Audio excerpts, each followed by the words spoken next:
Good day, sir. I'm Antoinette Di Malanta. I'm Paulo A. Tuason. I'm Arjas Sabetran.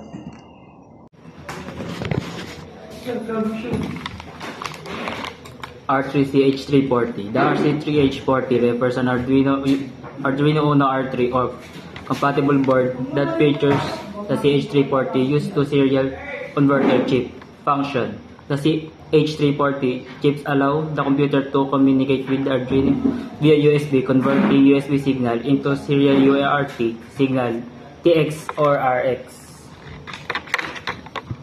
Then this breadboard. A breadboard is a tool used for building and testing electronic circuit without soldering. It allows components like resistor, LEDs, and microcontrollers to be connected easily using jumper wires. Function. Components are inserted into the holes and electrical connections are made through the metal strip underneath. Next. Soil humidity sensor. A soil humidity sensor is a device that measures water content into the soil. Function. The sensor is inserted into the soil where it detects the moisture level. Next. Sound sensor module. A sound sensor module is an electronic device that detects sound level and converts them into electrical signal. Function. The signal can be read by microcontroller to trigger action, such as turning on an LED or activating an alarm. Next. DH11. The DH11 is a low-cost temperature and humidity sensor that provides digital output. It is widely used in weather monitoring, smart homes, and IoT projects. Function. The sensor measures temperature using thermistor.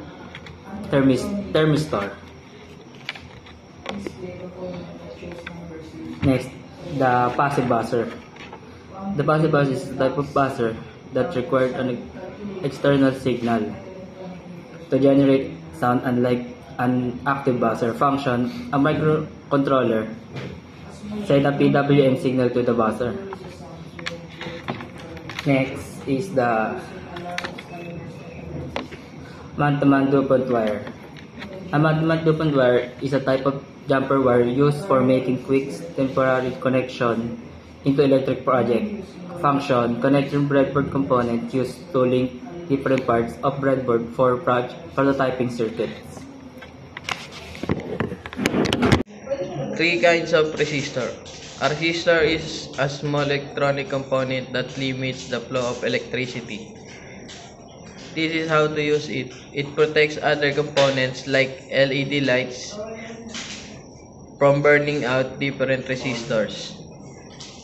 It is used depending on how much resistance is needed. Next is button switch.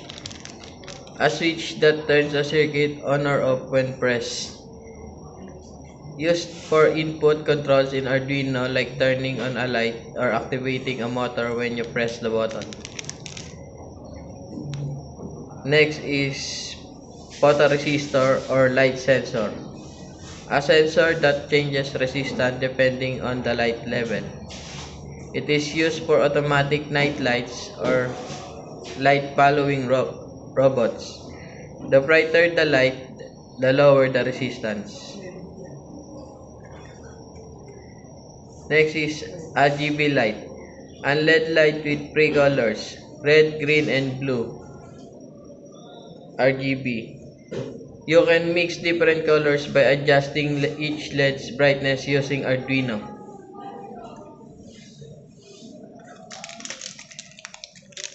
Next is yellow, red, and green LED lights. Fixed color LEDs: yellow, red, and green. Red LED used for warning or stop signals, while green LED used for go signals or indicators. Yellow LED used for caution or transition signal. These are commonly used in traffic lights, status indicators, and Arduino projects. Next is thermistor or temperature sensor. A sensor that changes resistance depending on temperature. Last is this tilt switch, a switch that's turned on or off when tilted or shaken. It is used in motion, sensitive alarms, auto-off features, and anti-theft systems. USB cable. A cable that allows data transfer and power supply between devices, typically used to connect microcontrollers. Obstacle avoidance module.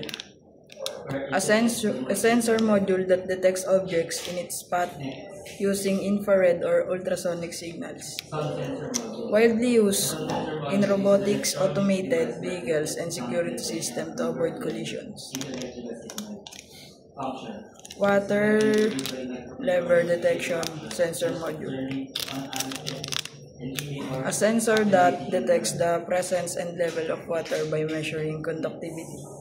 Used in water tanks, aquariums, and automated irrigation system to monitor water levels and prevent overflow or dryness. 1-digit 7-segment display. An electronic display component that shows numbers using 7 LED segments.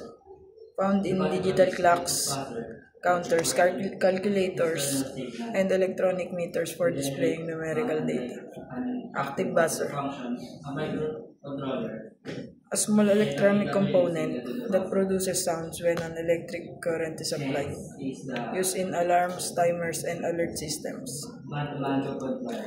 Potentiometer. A variable resistor that adjusts voltage in a circuit. Commonly used in volume controls, light dimmers, and sensor calibration to fine-tune electrical resistance.